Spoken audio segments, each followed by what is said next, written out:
semuanya sudah hadir semua? Masih ada yang belum hadir ya? Kamu apa satu persatu? Apa deh? Oke, bagus. Ya untuk yang di online, ketua kelasnya sudah hadir. Sudah Pak, saya Dian Raja. Ya, nanti di Siakat akan saya assign ya sebagai ketua kelas. Jadi setiap pertemuan untuk ketua kelas di Siakat itu perlu mengisi materi apa yang disampaikan oleh dosen ya. Jadi itu tugasnya ketua kelas. Nah, adapun karena kita kelasnya hybrid, jadi untuk presensi ketika yang di ruangan maka nanti presensinya menggunakan manual seperti ini, tetapi ketua kelas tetap mengisi nanti di Siakatnya. Ya. Baik Pak. Nah, untuk pertemuan kedua berarti yang TPP 8 nanti di pertemuan kedua ya. Sampai nanti yang paling belakang tanda tangan lagi. Ya, tanda tangan di mahasiswa ya. Masuk pertemuan yang kemarin. Oke.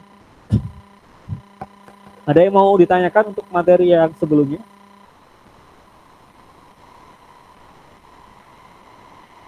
Ada yang mau ditanyakan?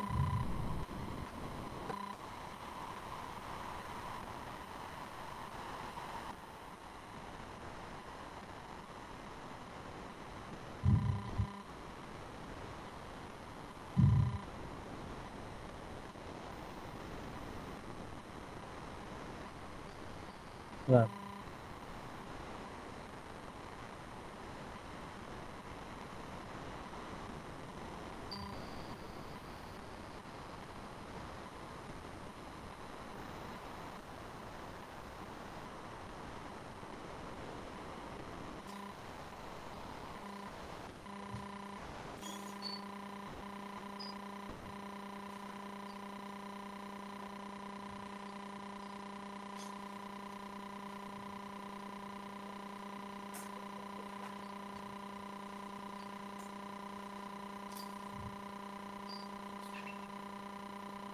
PBB 7 tadi nama ketua kelasnya siapa? Atas nama Dian Raja Perdana Manurung Pak. Dian Raja Perdana Manurung. Iya Pak.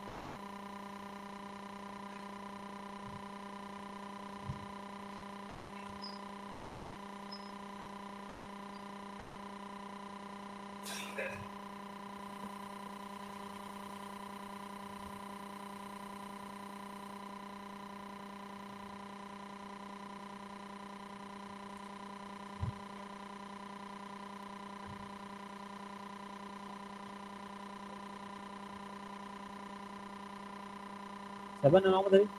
Ketua kelas Gaza. Tulisannya kayak mana? Yang mana namanya? Gazanya kayak mana tulisannya?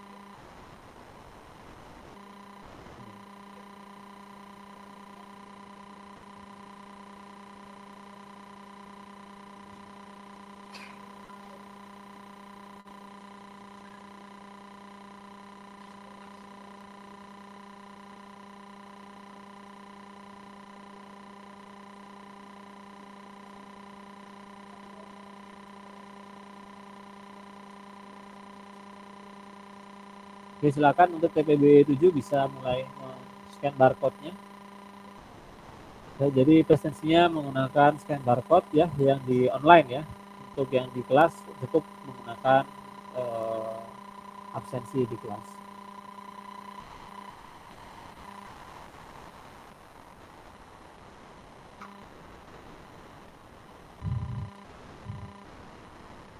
Oke, tadi sudah saya bagikan ya materi untuk pertemuan hari ini. Jadi hari ini kita akan membahas tentang hukum Gauss. Ya, hukum Gauss ini membahas juga terkait dengan medan listrik. Jadi masih sangat berkaitan dengan materi pertemuan sebelumnya. Jadi mungkin sebelum kita masuk ke materi yang baru, kalau ada yang ingin ditanyakan di materi yang sebelumnya, karena kalian kemarin kan online ya, semoga meskipun online bisa mengikutinya dengan baik ya. Kalau terakhir di pembahasan terakhir kita bahas apa pertemuan yang lalu?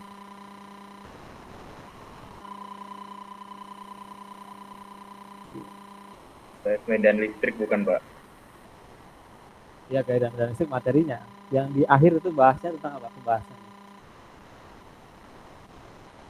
Muatan kontinu ya.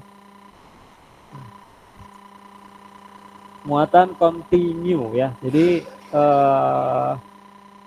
muatan kontinu ini untuk membedakan antara muatan titik dengan muatan yang sifatnya lebih realistis. Tadi yang telat berdua duduk di depan. Di belakang udah nggak ada bangku lagi. Ya. Pertemuan selanjutnya nggak ada lagi ya, dikosongkan bangku depan ya. Ini dikasih bangku sampai depan tuh untuk diisi, bukan untuk dikosongkan ya. Ya. Muatan kontinu adalah membahas tentang bagaimana medan listrik ditimbulkan dari suatu benda yang memang bentuknya nanti lebih realistis, seperti kabel yang panjang ya, atau piringan yang memiliki luasan permukaan, atau bahkan dalam bentuk bola ya, bola konduktor. Tetapi kemarin sudah kalian lihat bahwa untuk medan listrik yang disebabkan oleh benda yang seperti ini membutuhkan operasi matematis, yaitu integral. Dan tentunya integral ini tentunya menjadi suatu kendala bagi yang tidak memiliki skill matematis yang standar ya. Apalagi nanti kalau bentuknya itu tidak simetris, bentuknya sembarang gitu ya. Itu benar-benar konsep integral yang sangat digunakan. Mau mana? Pak, maaf Pak, ini teman-teman saya ada yang sebagian nggak bisa scan barcode Pak. Itu gimana ya Pak buat absensi hari ini? Oh, nggak bisanya kenapa? Ada yang nggak ke scan barcode-nya Pak. Ada yang kameranya ada kendala gitu Pak. Gimana itu ya Pak ya buat absensinya? Ya, adanya scan barcode itu adalah untuk mempermudah ya, karena kalian jumlahnya banyak ya. Jadi prinsipnya adalah untuk mempermudah. Jadi jangan sampai hal yang seharusnya mempermudah malah mempersulit. Kapan itu jadi sulit? Kalau memang ada kendala di device-nya kalian ya. Sebelumnya ada kendala bagi yang menggunakan Android ya. Sekarang sudah bisa, jadi seharusnya tidak ada lagi kendala. Ya, jadi tolong minimalkan segala macam kendala yang kalian punya ya. Device segala macam, saya yakin kalian punya caranya. Jadi jangan tanya kepada orang yang lebih kalian itu sejak lahir sudah kenal dengan namanya gadget ya. Saya khawatirnya tidak bisa absen cuma karena kalian punya satu device misalkan. Kalau kalian cuma punya satu device ya berarti gimana caranya kalian bisa absen menggunakan barcode itu ya, menggunakan barcode. Apakah nanti bersama minta tolong temannya atau dengan cara apapun kalian harus mencari caranya ya. Kalaupun tidak bisa, ya mungkin untuk pertemuan-pertemuan awal nanti akan saya presensi secara manual ya, secara manual yang memang terkendala. Tapi presensi ini kan agak krusial ya, walaupun di kelas ini tidak diwajibkan untuk hadir 100%, tapi ada minimal 80% yang harus dipenuhi. Yang mana kalau kurang dari 80% berarti tidak bisa ikut ujian akhir. Jadi itu perlu diperhatikan. Nah, kalau yang memiliki kendala, otomatis kan nanti tidak terdaftar ya sebagai mahasiswa yang masuk. Jadi itu resikonya dari kalian. Saya membantu kadang-kadang ya sempat, kadang-kadang tidak ya. Makanya agar aman ya untuk semuanya ini, untuk kelas online itu kalian harus punya backupnya. Backupnya itu apa? Bukti kalau kalian tuh hadir secara online. Dengan bukti yang ada nama kalian di situ, ada waktunya. Dan ya pokoknya terlihatlah, kalian tahu mana yang bukti yang otentik, mana yang dibuat-buat, yang dosen bisa percaya. Kalau tidak ada waktunya, itu tidak bisa diterima. Kalau tidak ada nama kalian, itu juga tidak bisa diterima. Jadi itu cara kalian ketika ada kendala, kalian sudah punya backupnya. Nanti misalkan di akhir ketika direkap kehadirannya, oh kok ternyata saya dianggap tidak hadir, Pak ini saya punya buktinya, ya. Jadi semuanya fair, tidak ada yang dipersulit, saya pun juga tidak mau dipersulit ya. Oke, jadi nanti untuk yang belum bisa absen akan saya panggil secara manual, dan tentunya bagi yang bisa absen secara barcode punya privilege. Privilege-nya tidak perlu saya absen secara manual. Apa kekurangannya di absen secara manual? Ketika namanya saya sebut dan kalian tidak merespon, itu akan dianggap tidak hadir. Walaupun kalian misalkan hadir di situ, tetapi ada kendala, misalkan mic-nya tidak nyala atau tidak dengar atau sedang di toilet ya. Itu sering sekali ketika namanya saya sebut, alasannya adalah sedang di toilet. Padahal itu secara peluang itu sangat kecil ya. Peluang saya memanggil nama Anda ya, nama kalian salah satu, itu peluangnya 1 banding jumlah mahasiswa kan. Dan peluang kalian berada di toilet itu juga peluangnya adalah sepersekian. Jadi kalau dikalikan, peluang pas saya panggil nama kalian dan kalian itu ada di toilet itu sangat kecil. Kecuali itu akan menjadi besar kalau selama perkuliahan kalian ada di toilet terus dari awal sampai akhir. Nah, itu peluangnya menjadi lebih besar. Ya, jadi alasan ketika namanya dipanggil kemudian sedang keluar, sedang ini, tidak bisa diterima dengan logika seperti itu ya.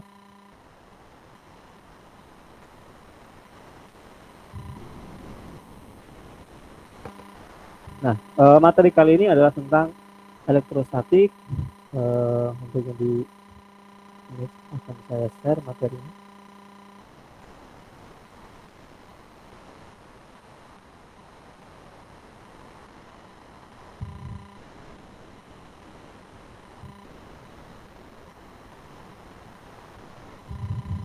Ya. Masih membahas tentang elektrostatik, semoga terbaca ya dari belakang ya.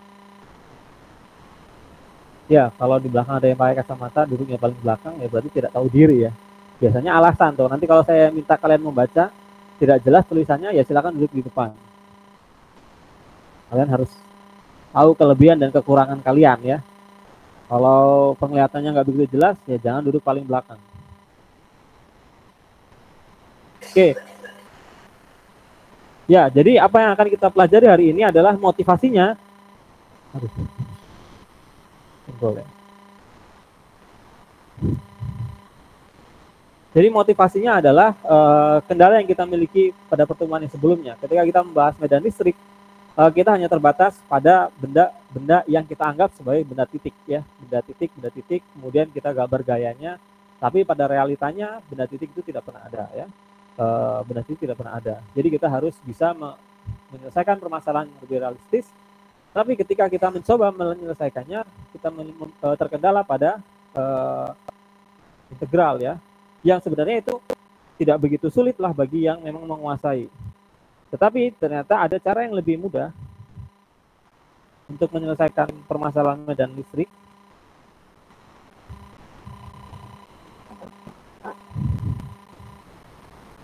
Nah ini namanya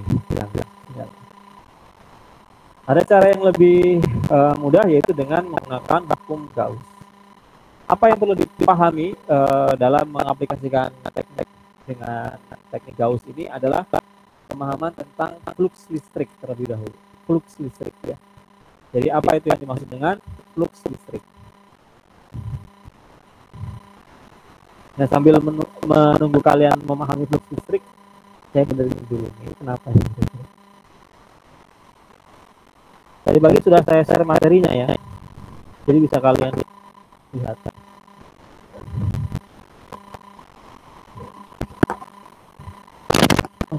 Ya, jadi yang di online ini sedang ada kendala di kelas ya.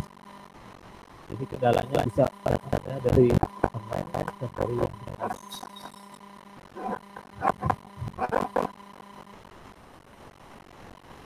Oke, saya minta yang di online bisa membacakan apa yang tampil di layar atas nama Erlina Yohana Manalu.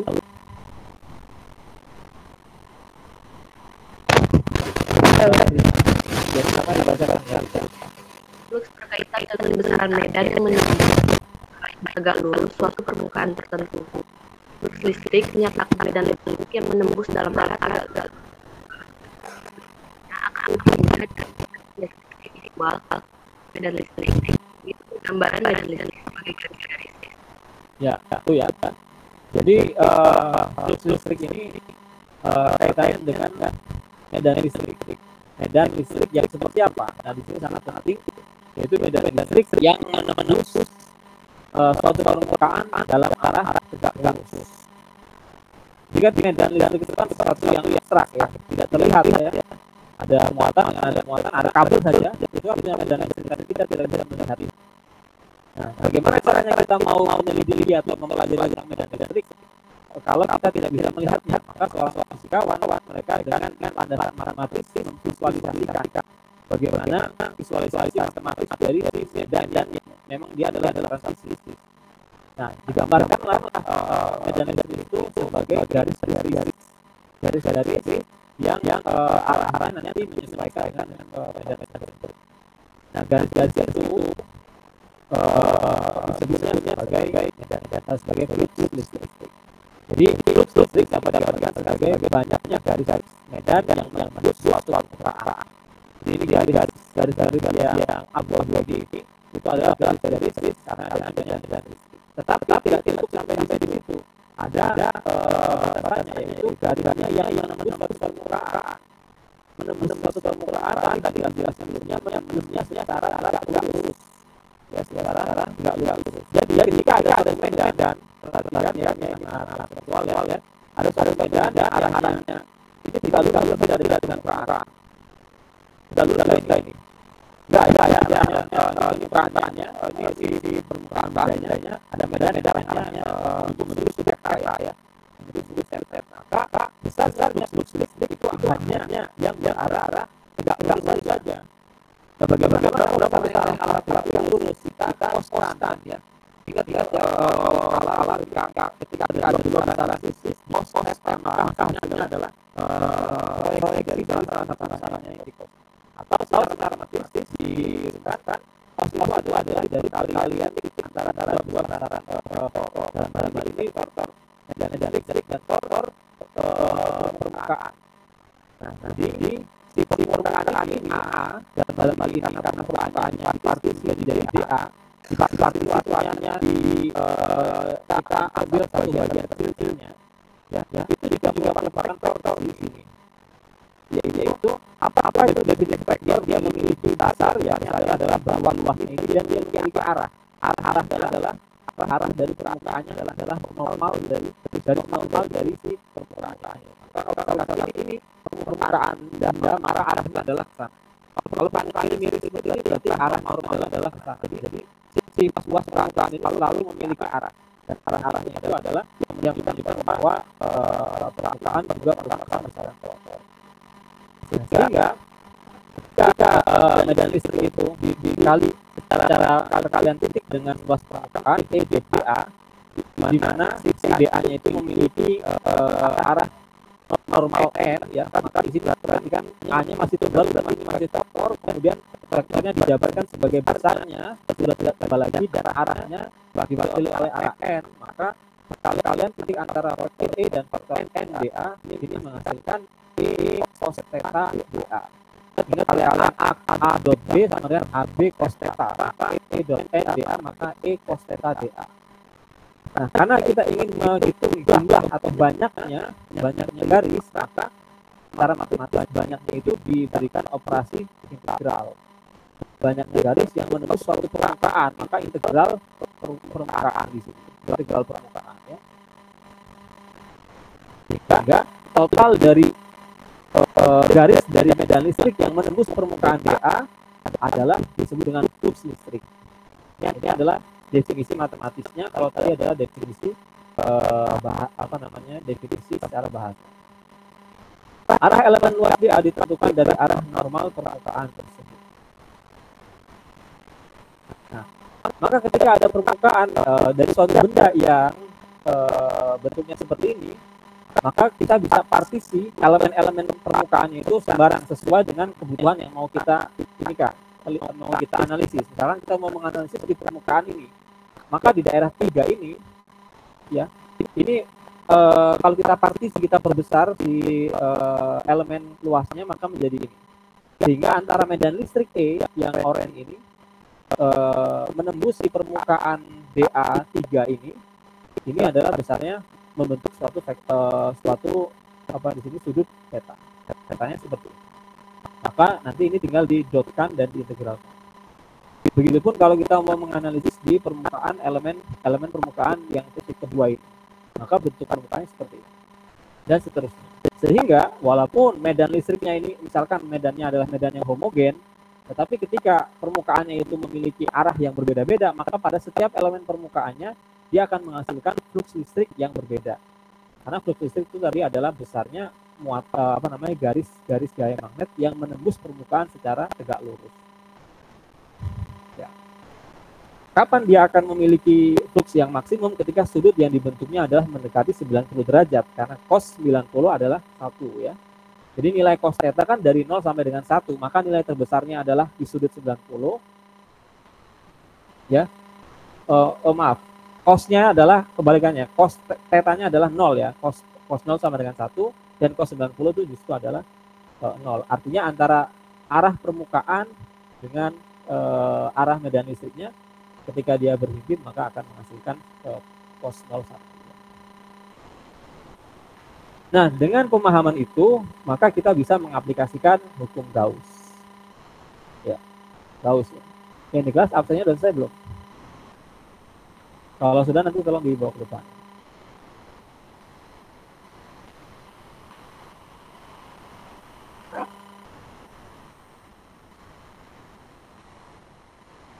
Gilda Komala Indriani ada? Hadir, Pak. Ya, silakan dibaca Gilda. Bentar, Pak. Flux listrik disebabkan adanya medan listrik, berarti adanya muatan menimbulkan flux listrik. Tinjau suatu muatan titik Q yang berada di titik pusat suatu permukaan yang berbentuk kulit bola. Setiap bagian pada permukaan bola E arahnya tegak lurus, permukaan dan besarnya sama. Ya. Jadi ini contoh dari mengaplikasikan hukum Gauss pada kasus yang paling mudah ya di sini. Jadi pertama kita tahu bahwa ketika ada suatu medan ya, ada suatu muatan sumber ya. Di sini muatan sumbernya berbentuk muatan titik Q ya. Ini muatan titik, masih muatan titik Q ya. Muatan titik Q ini maka dia akan memiliki yang namanya medan listrik ya. Kalau anggaplah misalkan Q-nya ini adalah Q0, Q-nya ini adalah positif misalkan ya, muatan positif seperti ini, maka bagaimana arah medan listriknya? Medan listriknya adalah akan seperti ini ya, menyebar. Nah, semakin rapat garis medan ini,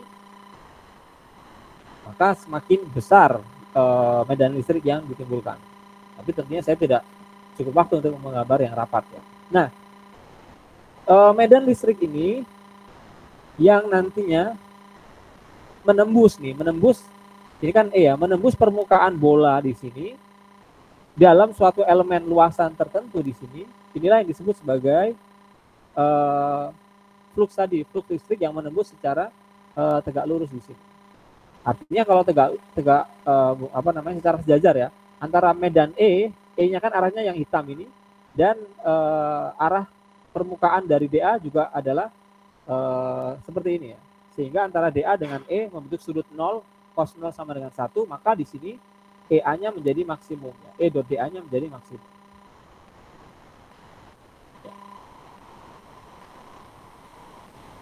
Nah, kalau misalkan ini bolanya adalah bola yang simetris ya, saya buat elemen di sini misalkan dengan ukuran DA yang sama, maka di setiap bagian pada permukaan bola, E arahnya tegak lurus permukaan dan besarnya sama. E-nya besarnya sama sehingga kalau saya buatkan elemen di sini juga nanti fluxnya akan sama, akan seragam. Nah, flux total pada permukaan kulit bola tersebut adalah tadi ya, E dot NDA. Nah, karena antara E dengan DA ini sejajar ya tadi ya. Sejajar itu yang mana Pak? Ini arah E-nya. Arah E-nya kan menyebar ya. Ini yang hitam. Dan arah permukaan DA-nya yang abu-abu antara E dan DA itu sejajar, sudutnya 0. Maka E cos 0 sama dengan 1 ya, berarti ya. Jadi tinggal E DA saja. Oke. Kemudian dapat EDA, kita kemarin sudah dapatkan bahwa yang namanya E itu adalah kaki per R kuadrat, ya, besarnya. Kaki per R kuadrat, di mana Q-nya di sini adalah Q sumbernya, Q dari muatan sumbernya, kemudian dikalikan dengan DA. Nah, karena di sini adalah integral dari seluruh permukaan DA, inilah yang canggihnya teori trik ini, ya. Jadi dia kaki dan R kuadratnya ini dianggap konstan terhadap A, sehingga dia bisa dikeluarkan dari integral dan hanya mengintegralkan DA. Mengintegralkan DA ini, karena ini adalah sebenarnya integral permukaan, ya, integral tertutup.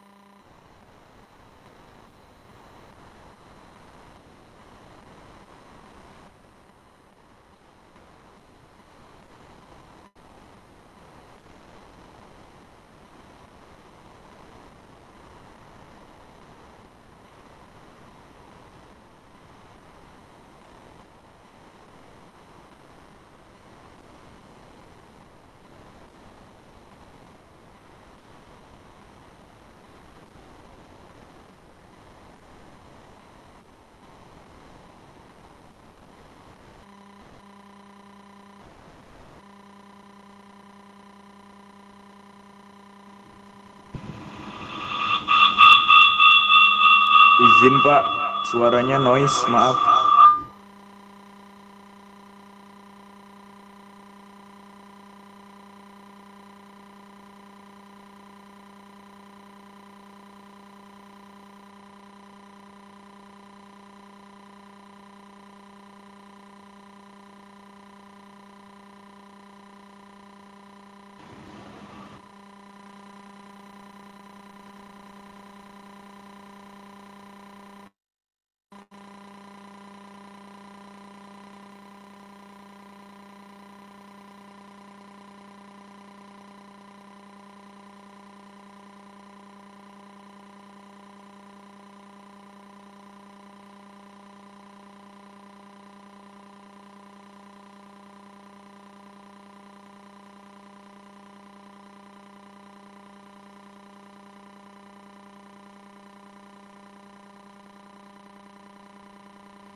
Cek.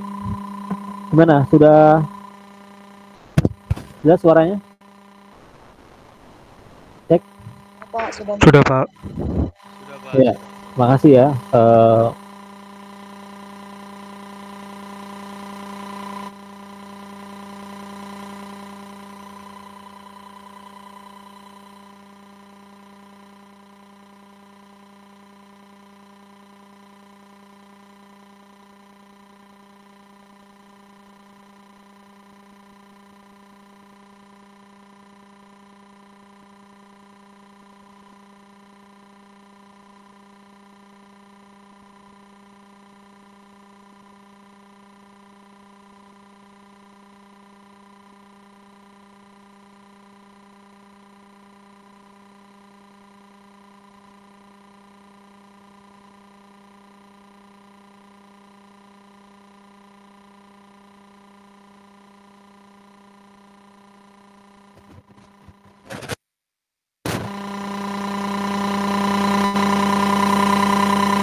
Oke ya. Oke ya, suaranya sudah jelas ya sekarang ya. Jelas, Pak. Jelas, Pak. Jelas, Oke, Pak. masih. Baik, bisa kita lanjutkan. Ya, tadi kita sampai pada ini ya. Bagaimana si integral dari dA di sini merupakan integral permukaan. Artinya hasil dari ini adalah luas permukaan bola atau luas permukaan selimut bola ya. Luas selimut bola. Apa itu luas permukaannya? 4pi r kuadrat ya. Nah, ini ya. Jadi ini adalah luas permukaan bolanya. Sehingga total fluxnya adalah di sini ada 4pi saling meniadakan, r kuadrat saling meniadakan, fluxnya adalah Q per epsilon 0. Ya, Q per epsilon 0. Jadi karena asumsinya si Gauss ini dia dengan logika ini tadi bahwa muatan ini akan menembus permukaan secara tegak lurus sehingga ketika diintegralkan integral permukaan maka hasilnya adalah luas permukaan dari si permukaan ini adalah permukaan hayal yang dibuat oleh si Gauss ya.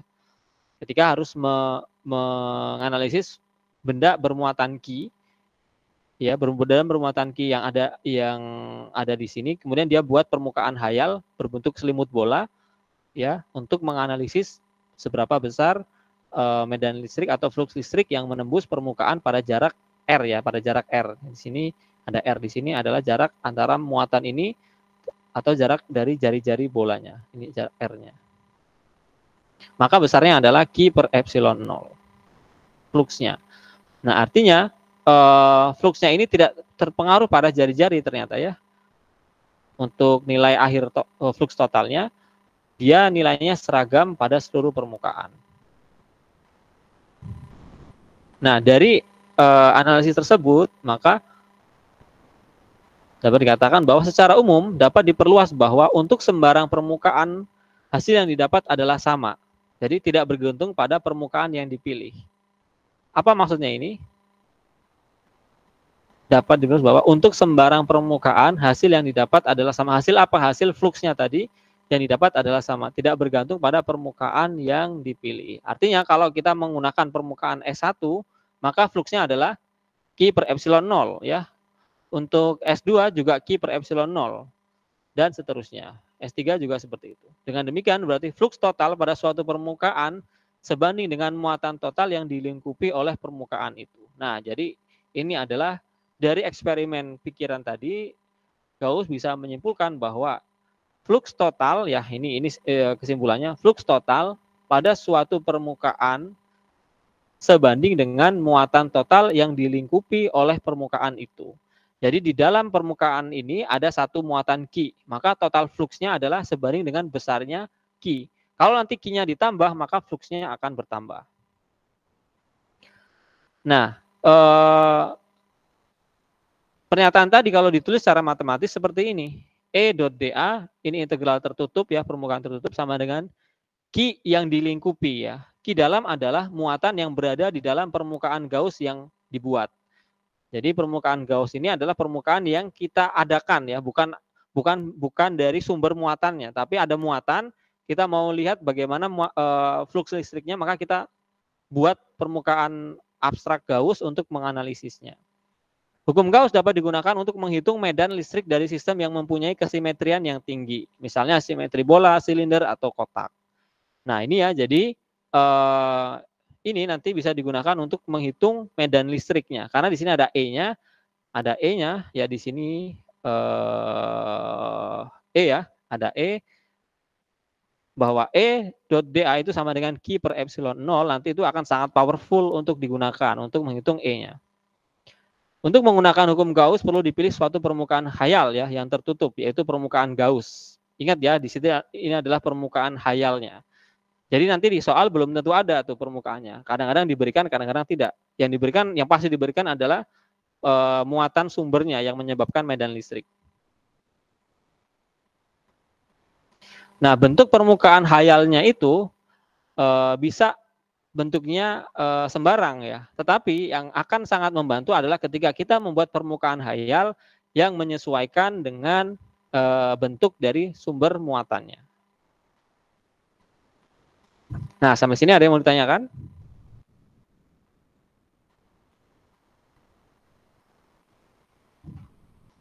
Ya, kalau saya duduk seperti ini, yang di belakang agak nggak terpantau ya. Jadi kalau ada yang mulai ngantuk, tolong ya, kuncinya agar kalian tidak ngantuk adalah pikirannya atau otaknya itu jangan dianggurin ya. Kalau otaknya nganggur, pasti kalian pengen tidur ya. Tapi kalau apapun statement yang disampaikan di depan, ada slide seperti itu, kalian baca dan kalian berpikir, kalian kritisi, jadi critical thinking-nya berjalan, itu otaknya aktif, tidak akan tidur ya. Tapi kalau otaknya nggak aktif ya wajar kalau kalian ngantuk. Dan percaya kalau kalian aktif berpikir, waktunya akan relatif lebih cepat nanti. Tapi kalau nggak berpikir, ya menunggu waktu, maka sesuatu yang ditunggu itu pasti akan sangat lama berjalannya. Karena kita kuliah 2,5 jam.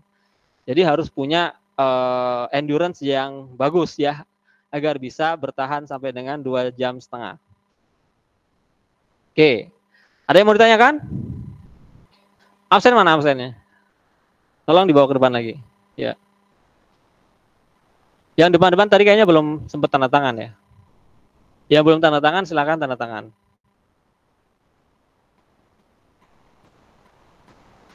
Nah, tadi setelah kita tahu hukum Gauss bentuknya seperti ini dan pernyataannya juga tadi disebutkan di sini, kita keep dulu ya. Nanti kita akan menggunakan ini secara optimal ya. Nah, kita sekarang membedakan antara konduktor dan isolator ya. Kalian tentu sudah sangat sering mendengar apa itu konduktor, apa itu isolator. Mungkin kalau saya tanyakan satu persatu pasti semua di antara kalian bisa menjawab ya. Tidak ada yang tidak bisa menjawab. Tetapi ketika apapun yang kalian jawab kemudian dikritisi lebih lanjut, misalkan konduktor itu adalah benda yang dapat mengalirkan listrik ya. Saya yakin semuanya di sini bisa menjawab. Tapi ketika ada pertanyaan, mengapa konduktor bisa mengalirkan listrik? Nah, itu mungkin sebagian sudah nggak tahu. Yang penting saya hafal definisi. Ya. Nah, levelnya mahasiswa harus pada sampai tahap mempertanyakan ya, mempertanyakan. Karena yang namanya mempertanyakan itu sudah setengah dari ilmu itu sendiri. Jadi kalau kalian sudah bisa mempertanyakan, ketika ada gurunya dulu atau dosennya memberitahu bahwa konduktor itu adalah bahan yang bisa mengalirkan listrik. Ketika muncul di pikiran kalian bahwa mengapa konduktor itu bisa mengalirkan listrik gitu ya, maka itu sudah setengahnya dari ilmunya, nanti jawaban mengapanya itu sudah setengahnya ada di kalian. Nah, kalau yang nggak ada pertanyaan, yang nggak muncul pertanyaan ya wajar ya. Kalau ketika diberikan jawabannya pun tidak akan ditangkap. Tapi bagi yang sudah mempertanyakan maka akan mudah menangkap ilmu pengetahuan tadi. Oke, coba kita ini kan bahwa konduktor dicirikan sebagai bahan yang mempunyai muatan bebas. Ya, jadi bahan yang mempunyai muatan bebas. Apa itu muatan bebas? Pertanyaan terus, jadi nggak ada habisnya. Bila suatu penghantar atau konduktor diberi medan listrik, maka muatan bebasnya akan mengatur diri mengikuti medan listrik eksternal tersebut, sehingga tercapai keadaan setimbang. Ya, nah jadi misalkan ada bahan konduktor ya, dalam satu bahan itu kan dia memiliki molekul-molekul penyusunnya ya. Molekul-molekul penyusunnya itu juga terdiri dari atom-atom ya. Kalian sudah belajar mungkin di kimia bahwa suatu atom itu ada inti atomnya yang bermuatan positif dan elektron yang bermuatan negatif ya. Ketika elektronnya itu satu atom dengan atom yang lain itu cocok ya, kelebihan elektronnya, muncullah gaya-gaya interaksi yang membuat mereka berikatan membentuk suatu molekul-molekul. Nah, molekul yang berikatan ini kemudian membentuk suatu materi. Nah, ketika ikatannya itu ada sisa-sisa dari elektron-elektron yang tidak berikatan dengan elektron dari pasangan atom yang lain, maka elektron itu menjadi muatan bebas. Ya, elektron itu kan kita sudah belajar sebelumnya bahwa suatu elektron memiliki medan listrik.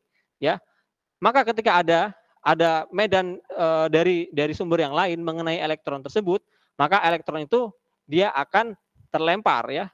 Dia akan bergerak karena munculnya gaya elektrostatis atau gaya Coulomb, membuat elektron itu bergerak. Elektron yang bergerak itulah yang kemudian disebut sebagai arus listrik, ya kan? Arus listrik itu adalah jumlah elektron yang bergerak setiap satuan waktu.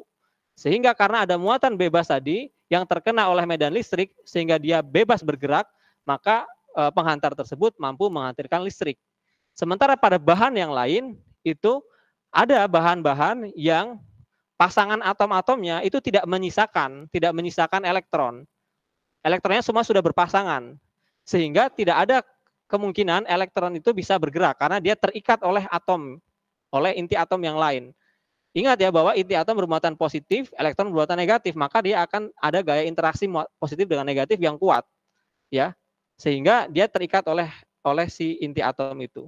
Maka karena semua elektronnya itu sudah terikat oleh inti atomnya, sehingga tidak memungkinkan elektron itu bergerak, maka bahan yang seperti itu disebut sebagai bahan isolator. Meskipun diberikan medan listrik dari luar pun tidak ada pergerakan, tidak ada arus listrik. Nah, itu bedanya. Akan tetapi membedakan antara bahan itu tadi yang sangat signifikan itu adalah muatan-muatan yang berada pada permukaannya. Yang di tengah ini kita bisa abaikan. Yang paling berpengaruh itu adalah yang berada di sekitar permukaan seperti ini. Nah, maka yang digambarkan di sini adalah ya ketika ini bahannya apa nih? Ya, ketika ada suatu bahan ya. Nah, ini ada elektron, ada satu elektron di sini. Ini hanya sekedar menggambarkan bahwa bahan ini memiliki kelebihan elektron ya, memiliki kelebihan elektron. Sehingga ketika kita berikan medan listrik eksternal, muatan negatif ini dia akan bergerak dengan arah berlawanan dengan arah medan listriknya. Kalau muatannya positif, dia akan bergerak searah dengan arah medan listriknya. Nah, ini dia akan bergerak ke arah sana yang muatan negatifnya. Karena muatan negatifnya bergerak melawan arah medan listrik eksternal, maka yang daerah kiri kemudian lebih didominasi oleh muatan-muatan listrik negatif. Yang sebelah kanan didominasi oleh muatan-muatan listrik positif. Nah, jadi selain ada muatan eksternal, ada medan listrik eksternal, akan ada juga medan listrik internal. Munculnya kenapa? Karena ada muatan-muatan di sini. Ya, ingat bahwa muatan positif memancarkan medan, muatan negatif menerima medan. Jadi garisnya ketemu tuh. Maka arah medan listrik internalnya adalah seperti ini. Nah, tadi ada kata-kata mencapai keadaan setimbang adalah ketika medan eksternalnya seimbang, besarnya sama dengan medan internalnya, sama dengan 0. Ketika itu maka sudah tidak ada lagi pergerakan muatan listriknya. Dengan demikian pada keadaan setimbang atau statis, kuat medan listrik di dalam konduktor adalah sama dengan 0. Ya. Nah, jadi ini pernyataan yang melatar belakangi. Mungkin sebagian dari kalian ada yang dulu SMA-nya lumayan bagus ya, bisa tahu apa namanya bagaimana muatan bola konduktor itu seperti apa, bola isolator seperti apa ya. Di situ ada asumsi yang mungkin tidak dijelaskan di guru SMA waktu itu. Nah, di sini dijelaskan bahwa pada keadaan setimbang, kuat medan listrik di dalam suatu bahan konduktor adalah sama dengan 0. Sehingga medan listrik di dalam bahan konduktor itu 0. Ya. Nanti kalau ada bahan konduktor, berarti medan listrik di dalamnya adalah 0. Karena penjelasan masalah kesetimbangan medan internal dan eksternal tadi. Oke, konduktor dan isolator. Sekarang elektron-elektron pada bahan isolator itu terikat, berbeda dengan konduktor tadi. Terikat kuat pada apa? Pada inti atomnya yang bermuatan positif. Sehingga tidak dapat bergerak bebas. Artinya muatan-muatan pada bahan isolator tersebar di seluruh bagian benda. Jadi tidak ada pergerakan seperti ini. Karena muatan positifnya itu semua terikat oleh muatan positifnya. Jadi tidak ada perbedaan yang kanan positif, kiri negatif, tidak ada. Semuanya tetap netral. Maka medan listriknya menjadi tidak 0, tidak saling meniadakan seperti ini. Oke ya. Nah, itu konsep-konsep yang seharusnya kalian bisa kritisi ya. Tentunya kalau yang memang baru mendengar dan kalian punya critical thinking yang baik, seharusnya tidak menerima iya-iya saja ya. Karena saya bisa saja salah. Logikanya bisa saja salah. Jadi silakan kalau memang ada yang mau dipertanyakan. Ya, sekali lagi saya sampaikan bahwa privilege kalian berada di kelas ini adalah bisa bertanya gitu ya, bukan bisa mendengarkan penjelasan saya. Kalau mendengarkan penjelasan bisa kalian dapatkan dari manapun. Kalian nggak perlu kuliah di ITERA, kalian bisa buka YouTube.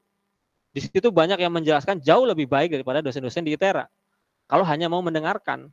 Tapi kalau kalian mau bertanya, mau menyampaikan pikiran kalian dan berdiskusi di situ, itu baru kalian memanfaatkan privilege sebagai mahasiswa. Jadi kuliah dengan saya tidak ada yang hanya mendengar saja. Kalau hanya mendengar saja ya tidak terlalu penting kuliahnya gitu ya. Kalian bisa buka YouTube dan sebagainya. Itu sangat banyak. Informasi berlimpah di situ. Makanya sering disebutkan oleh para ahli bahwa skill yang sangat dibutuhkan kalian ya, generasi kalian ya ke depan itu adalah critical thinking. Kalau kalian nggak punya itu, ke depannya kalian akan menjadi loser ya. Akan tidak menjadi apa-apa. Karena semua orang sekarang itu punya informasi yang sama, punya akses informasi yang sama ya. Antara yang kuliah dengan yang tidak kuliah itu sama saja. Yang membedakan adalah antara yang berpikir dan tidak berpikir. Tuh ya. Nah, kita coba berpikir dengan contoh-contoh soal. Oke. Contoh yang pertama, ada suatu medan E yang medan listrik eksternal ya, yang nilainya konstan, memiliki arah sejajar dengan sumbu X positif. Jadi arahnya ini digambarkan ya dengan cukup jelas. Nah, tentukan flux listrik total ya, flux listrik total pada permukaan kubus. Ya. Totalnya. Sementara kubus memiliki berapa sisi? Berapa sisi? 6 ya, ada yang jawab 4 tadi ya. Depan, belakang, kanan, kiri, atas, bawah ya. Jadi ada 6. Nah, setiap sisinya itu dia ditembus oleh medan listrik eksternal. Contoh, kalau misalkan medan listriknya hanya searah sumbu X, maaf ya, hanya searah sumbu X, tentunya akan ada permukaan-permukaan yang tidak ditembus ya. Pasti kalian harus bisa membayangkan ya, berpikir abstrak. Ini ada kubus, kemudian arah E-nya adalah searah sumbu X. Maka yang ditembus di sini permukaan yang mana? Ini ada tanda 1, 2, 3, 4-nya nih. 2, kemudian 1 ya. Oke ya. Untuk 3 dan 4 ditembus atau tidak? Tidak. Tidak ya. Tidak ditembus ya. Atau misalkan kalau mau pakai bahasa matematika, ya dia ditembus tapi dengan sudut 90. Jadi cos 90 sama dengan 0. Itu ya. Itu kalau mau pakai matematika ya. Nah, yang ditembus dengan sudut yang antara permukaan DA-nya dengan E-nya itu sejajar hanya permukaan 2 dan permukaan 1 ya. Permukaan 1 itu kanan kiri gini ya. Nah, di permukaan ini arahnya searah dengan DA-nya. Sementara di permukaan ini arah DA-nya ke sana. Arah medan listriknya ke kanan. Berarti sudutnya berapa yang dibentuk? 180. Cos 180 itu berapa? Berapa? Cos 180 itu berapa? Cos 180 kok ada yang 0. Nih, kalau kalian suka bingung ya, kalian tentu ingat cos 0 itu berapa? Di sini 1, ini cos 0. Nah, kemudian fungsinya akan seperti ini. Terus gitu ya. Nah, di sini adalah 90. Sini 180. Betul apa salah ya? Di sini 90. Cos 90 itu berapa? 0. Sin 90 1 ya. 1. 0 1 ya. Cos 90 0 ya. Betul ya. Nah, di sini 180 maaf ya. Ini ya di sini ya. Nah, sehingga cos 180 itu adalah min 1 ya. Dan seterusnya ya. Sementara kalau fungsi sin ini fungsi cos. Kalau fungsi sin dia dari 0 ya. Dari 0. Jadi ini cara mengingat agar agak kritis mengingatnya ya. Agak menggunakan otak gitu ya. Ini sin 0 0, sin 90 1, sin 180 0 dan seterusnya. Nah, jadi kenapa Mas? Coba ini absennya taruh ke depan. Nah, jadi cos 180 adalah min 1. Jadi secara matematis maupun secara logis itu akan antara flux yang menembus permukaan 2 dengan flux yang menembus permukaan 1 akan saling meniadakan ya. Yang satunya positif 1, yang satunya negatif 1. Berarti total fluxnya adalah berapa? 0 ya. Total fluxnya adalah 0. Ya.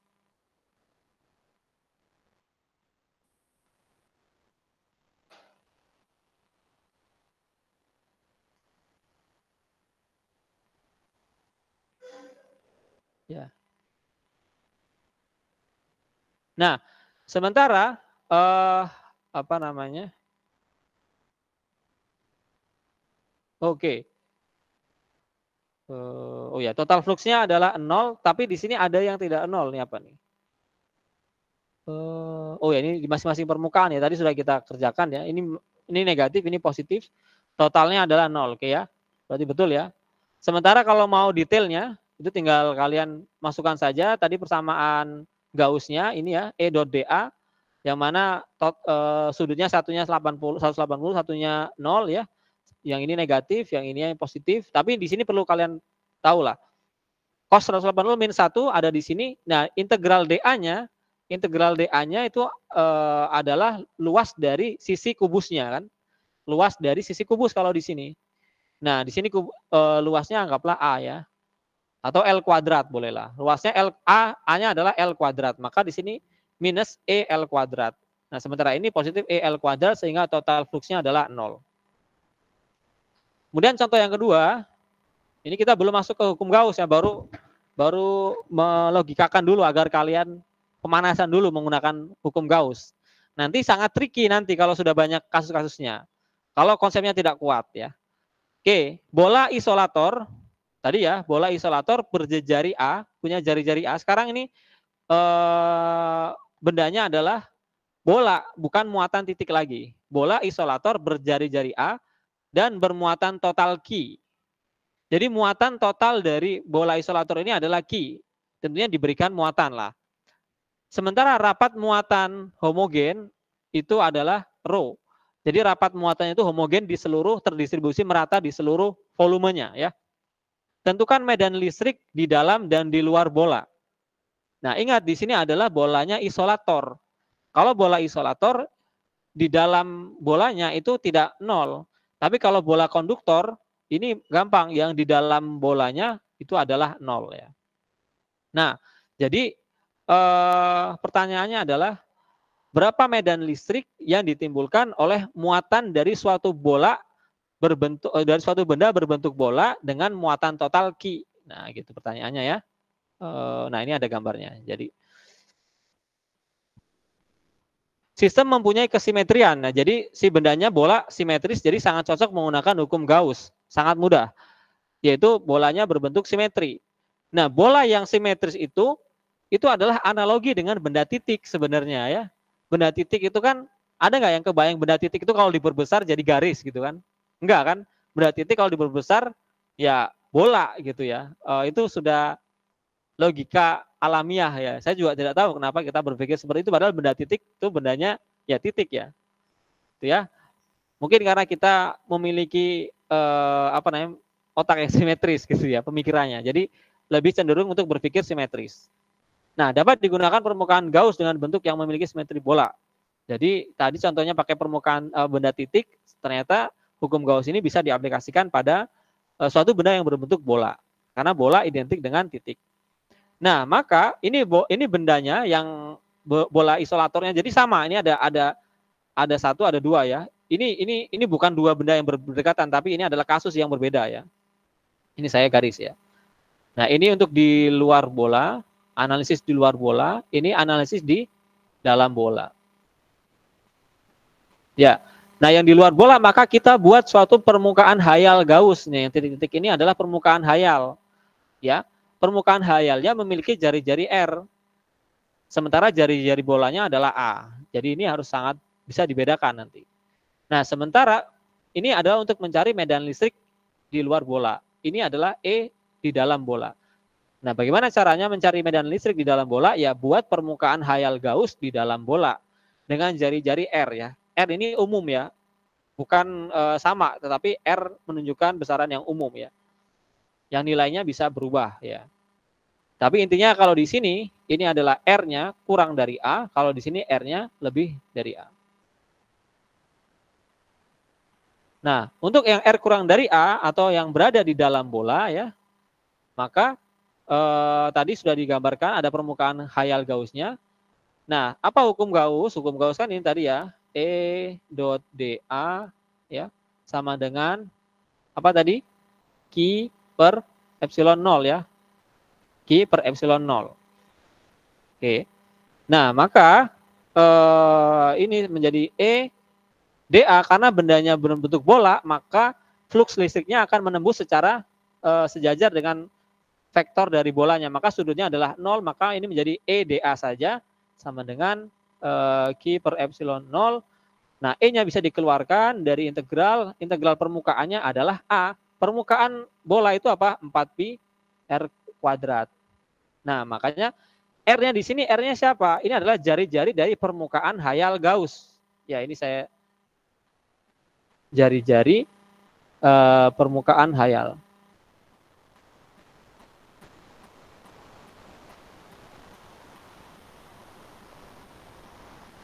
Nah, sementara yang di kanan ini adalah Q per epsilon 0. Nah, berapa total dari muatan si bolanya? Berapa totalnya?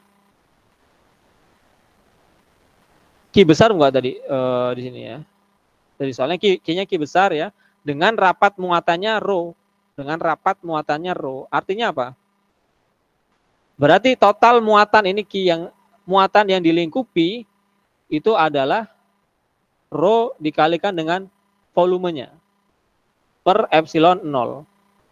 Kenapa ini muncul seperti ini? Kalian ingat ya, namanya rapat muatan itu adalah banyaknya muatan per volumenya. Q per V. Maka Q sama dengan rho dikali V.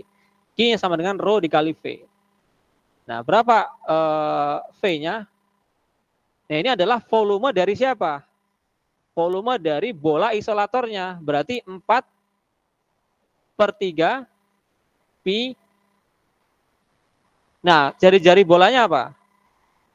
Jari-jari bolanya A. Kita langsung pakai A saja. 4/3 pi A pangkat 3 untuk membedakan dengan R yang di sini. Nah, membedakan R dengan A ini menjadi suatu tantangan yang mungkin banyak yang lupa di situ nanti. Jadi di sini ini adalah volume bola. Kalau di sini adalah volume dari ini bukan volume ya, luas permukaan khayal Gauss. Jadi nanti jari-jarinya pun berbeda. Oke ya, karena si bola itu memiliki jari-jari yang lebih kecil daripada jari-jari. Oh, ini di mana? Oh, ini di dalam ya, maaf ya. Oh, ya. Sorry. Ini soalnya di dalam bola artinya, nah kalau di dalam bola ini ya. Nah, yang dilingkupi adalah tidak sampai A maksudnya di situ ya. Yang dilingkupi oleh permukaan khayal Gauss itu adalah bola yang volumenya hanya sampai pada jari-jari R-nya ini saja. Yang dilingkupi, maka di sini harusnya R ya. Tadi saya kira ini yang di luar bola ya. Nah, ini adalah sampai dengan R saja. Tidak sampai dengan A, karena tidak semua dilingkupi oleh permukaan khayal Gauss untuk di dalam bola. Nah, maka di sini adalah jari-jarinya R. Walaupun di sini sama-sama R ya, tetapi ingat, ini menunjukkan jari-jari permukaan Gauss dan ini adalah jari-jari dari bola isolatornya. Nah, sehingga ini tadi sudah saya tuliskan tadi, maka E 4pi R kuadrat sama dengan Q-nya dimasukkan rho 4/3 pi R pangkat 3 dan menggunakan operasi matematis standar ya, 4pi R-nya dikalikan silang ke bawah, maka tersisa rho R per 3 epsilon 0 karena 4-nya saling meniadakan. Nah, sementara rho-nya kita kembalikan lagi, rho itu apa? Q per V ya. Q per V. V-nya V siapa? Nah, di sini nih, bolak baliknya di situ. Jadi sampai mungkin saya kerjakan ini biar kalian tahu stepnya tadi ya. E sama dengan 4pi R kuadrat sama dengan rho dikali volume bola yang dilingkupi oleh si jari Gauss. Berarti 4/3 pi R pangkat 3 per epsilon 0 ya. Oke, maka E-nya ini 4Pi-nya bisa saya coret, ini 4-nya saya coret, Pi-nya saya coret, R kuadratnya saya coret, R-nya tinggal pangkat 2 ya. Maka ini habis semua nih, tinggal rho R per 3 epsilon 0 ya, ini ada 3-nya ya. Rho R per 3 epsilon 0 sama ya dengan ini. Nah, rho ini adalah rapat muatan dari si bola konduktor, bola isolator tadi, yang mana rho itu definisinya adalah Q per V. Ya, Q per V. V-nya siapa? V-nya siapa? V-nya dari si bolanya ya. Nah, maka ini menjadi Q per V. Q per V R per 3 epsilon 0. Nah, ini untuk menggantikan rho-nya. Maka E-nya sama dengan Q per 4 per 3 Pi. Berapa volume bola? Berapa volume bola? Volume bola total, ini kan Q-nya Q total ya. Q-nya Q total. A pangkat 3, di sini R per 3 epsilon 0. Maka E-nya adalah, nah ini 3-nya bisa dicoret, menjadi Q per 4 Pi, ini R per A pangkat 3 ya. Nah, epsilon 0-nya belum saya tulis. Nah, 1 per 4 Pi epsilon 0 itu adalah K, maka ini menjadi K Q R per A pangkat 3. Nah, ini adalah medan listrik yang berada pada di dalam bola. Jadi, di dalam bola itu nilai dari medan listriknya akan berubah tergantung besarnya R-nya. Kalau kita tinjau di dalamnya itu ketika R-nya ada di sekitar sini, maka semakin besar atau semakin kecil? Semakin kecil ya. Jadi semakin mendekati ke pusatnya semakin kecil. Justru semakin mendekati ke permukaan tuh medan listriknya semakin besar. Ya. Untuk di dalam bola. Nah, ini di sini agak krusial, kalau kalian tidak paham akan agak kesulitan untuk membedakan mana jari-jari yang bolanya, mana jari-jari yang permukaan Gauss-nya. Nah, kemudian untuk di luar bola kita gunakan rumus yang sama persis ya. Hanya yang membedakan adalah di Q yang dilingkupi oleh permukaan Gauss. Karena ini di luar bola, maka permukaan hayal Gauss ini melingkupi seluruh dari muatan yang dari bola ini. Tidak seperti ini tadi. Ini semuanya terlingkupi. Maka Q yang dilingkupi ini adalah Q totalnya, yaitu Q besar. Nah, sementara Q besar ini kan sudah diberikan di soal. Jadi kita nggak perlu lagi mengotak-atik Q-nya menjadi rho dikali V lagi, karena Q adalah besaran yang diberikan di soal. Sehingga Q-nya ya sudah gunakan saja. Maka jari-jari medan listrik yang berada di luar bola K Q per R kuadrat. Dari mana ini? Ya dari ini. Untuk yang permukaan Gauss-nya sama 4 Pi R kuadrat, R-nya R dari permukaan hayal Gauss. Kemudian yang dilingkupinya, atau saya tulis di sini ya, berarti E-nya sama dengan 4 Pi R kuadrat sama dengan Q yang dilingkupi per epsilon 0. Siapa Q yang dilingkupi? Seluruh muatan dari bolanya dilingkupi semuanya. Maka Q per epsilon 0. Sehingga ini menjadi E sama dengan 1 per 4 Pi epsilon 0 Q per R kuadrat. Nah, ini hasilnya. Atau K Q besar per R kuadrat. Ya. Nah, jadi nilai dari medan listrik yang berada di luar bola justru nilainya berbanding terbalik dengan jarak R-nya, dengan jari-jarinya. Artinya setelah di sini dia dari 0 kemudian naik, medannya naik, di sini maksimumnya adalah berada di permukaan. Setelah keluar dari permukaan dia akan nilainya turun secara kuadratik di sini, seperti R kuadrat. Nah, maka ini plotnya, plot dari besarnya medan listrik E terhadap R ya. Jadi mula-mula di R sama dengan 0, nilai dari medan listriknya adalah 0, kemudian dia nilainya naik secara linier ya, karena ini R-nya pangkat 1, maka dia naik secara linier. Maksimum dia berada di permukaannya, kemudian ketika keluar sedikit dari muatan bola ini, maka nilai dari medan listriknya akan turun secara kuadratik di sini. turunnya seperti ini. Jadi tidak linear lagi di sini, seper R kuadrat. Semakin jauh dari R, semakin kecil nilai dari medan listriknya. Dan ini sangat masuk akal. Berarti kalau ada suatu benda bola bermuatan, maka di jarak yang jauh medan listriknya 0 ya. Karena sudah sangat jauh. Pun sebaliknya di pusat dari bendanya juga medan listriknya 0. Oke, ya. Jadi contoh ini adalah sangat identik dengan benda titik. Kemudian yang agak tidak identik dengan benda titik adalah ketika contoh yang berikutnya ini medan listrik di dalam dan di luar kulit bola bermuatan. Nah, jadi kasus yang kedua ini bendanya adalah kayak bola kaki itu ya, di tengahnya kan ada kosongnya ya. Jadi bukan bola pejal, bukan bola seperti apa yang lempar peluru itu ya, atau yang pejal ya. Kalau ini adalah bola berongga atau namanya kulit bola. Jadi untuk kasus yang ketiga ini, contoh yang ketiga ini, ya kulit bolanya bermuatan.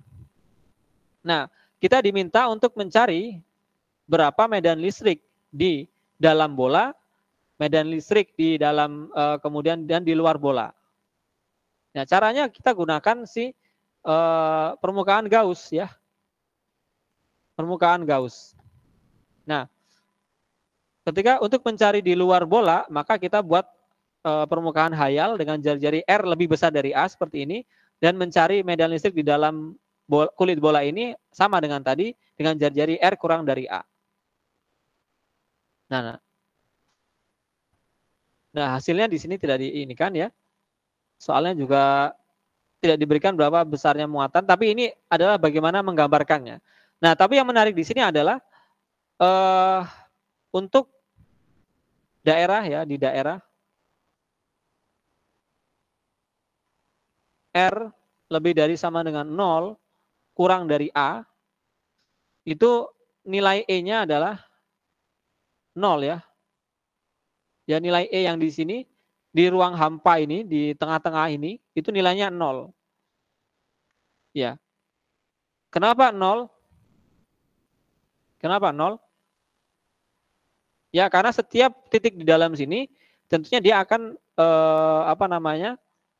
kalau kita mau ini secara lebih detail ya, lebih kritis kalian, kalau critical thinking-nya berjalan, ini kan muatan ini memiliki muatan positif. Ingat, muatan positif itu dia memancarkan medan listrik. Jadi ini ada yang keluar ke sini karena ini ada permukaan di dalamnya juga gitu ya. Ya. Nah, ada yang seperti ini.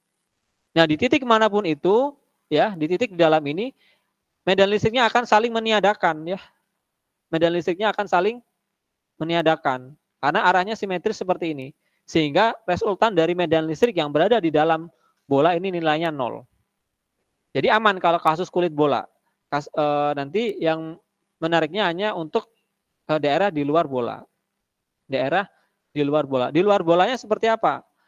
Ya, sama dengan ini tadi, Q per R kuadrat, karena secara tinggal Q-nya adalah tergantung Q yang diberikan pada soal. Oke. Ya, saya lupa nggak direkam tadi ya. Oke, tidak apa. Contoh yang keempat. Nah, bagaimana medan listrik dari suatu batang yang panjang ya, ini ya, yang oranye ini ya. Jadi yang oranye ini adalah yang akan kita cari medan listriknya. Sementara yang biru ini, yang biru melingkupi ini itu adalah permukaan hayal Gauss yang kita buat ya. Jadi bukan benda yang bentuknya seperti ini, tapi benda yang panjang, yang oranye, mau kita cari medan listriknya. Nah, ini kalau dari atas, kita memandangnya dari atas seperti ini, maka penampangnya adalah seperti ini. Ini adalah suatu sumber muatannya yang kalau kita lihat dari atas ya mirip dengan muatan titik ya. Mirip dengan muatan titik yang memancarkan medan listrik secara homogen seperti ini. Dan ini adalah permukaan hayal Gauss yang kita buat. Nah, bagaimana fluxnya? Hukum Gauss tadi, E dot dA sama dengan Q per epsilon 0. Q-nya adalah Q yang dilingkupi oleh permukaan hayal Gaussnya. Maka dari sini kita bisa lihat bahwa EA sama dengan Q in atau Q yang dilingkupi per epsilon 0. Nah, pertanyaannya adalah siapa A di sini dan siapa Q in yang di sini? Itu dua hal yang harus kalian perhatikan dalam menggunakan hukum Gauss. A ini adalah luas permukaannya siapa? Luas permukaannya siapa? Hah? Luas permukaannya siapa? A ini?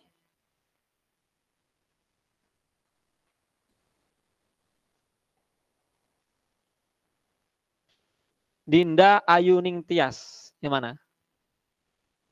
Dinda Ayuning Tias mana? Oke. Ya, dari yang saya jelaskan tadi ya, sudah saya tekankan ya, membedakan. Untuk A ini adalah luas permukaannya siapa? Batang panjang. Batang panjang punya luas enggak? Kalau punya luas, apa rumusnya? Nah, itu biar kalian mikir ya. Jadi nggak asal jawab. Jadi menurut Dinda tadi ini adalah luasnya si batang panjang. Sadam Sadewa? Mana Sadam Sadewa?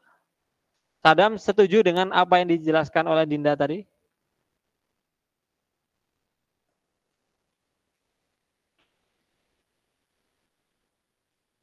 Sadam? Setuju atau tidak? Kalau setuju kenapa? Kalau tidak kenapa?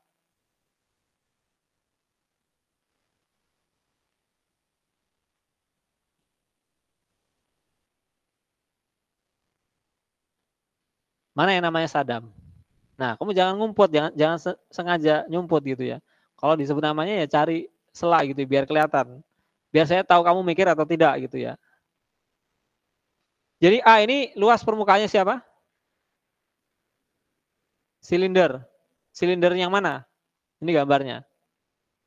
Yang oranye atau yang biru? Yang oranye. Yang oranye itu batang ya. Di sini disebut oranye batang panjang bermuatan ya. Nah, ini kenapa hukum Gauss yang sangat memudahkan, tetapi bagi yang tidak paham ya itu tidak akan memudahkan gitu. Seperti halnya kalian di jalan ya, mau kemana gitu ya, ada tulisan arah Tanjung Karang, arah Merak atau mana gitu ya. Itu akan memudahkan kalian dalam menemukan tempat itu. Tapi kalau kalian tidak bisa membaca, ya itu nggak ada gunanya tanda-tanda itu. Ya. Jadi ini hukum Gauss itu memudahkan. Tapi kalau kalian tidak bisa berpikir, ya tentunya tidak akan ada gunanya. Nah, A di sini selalu tadi ya, untuk kasus yang tadi lah, oke, mungkin duduknya di belakang, jadi nggak terlalu jelas. Kasus yang tadi ini, sudah saya jelaskan. Yang ada di ruas kiri, kalau saya nulisnya selalu seperti ini ya, di sini di PPT mungkin tidak konsisten. Nah, kalau saya selalu konsisten ya, yang ada di ruas kiri, ini EDA, atau kalau sudah diintegralkan menjadi EA, maka A-nya ini tadi 4πr² ini adalah luas permukaannya siapa? Luas permukaan siapa? Ya, di sini bola semua. Bola yang mana?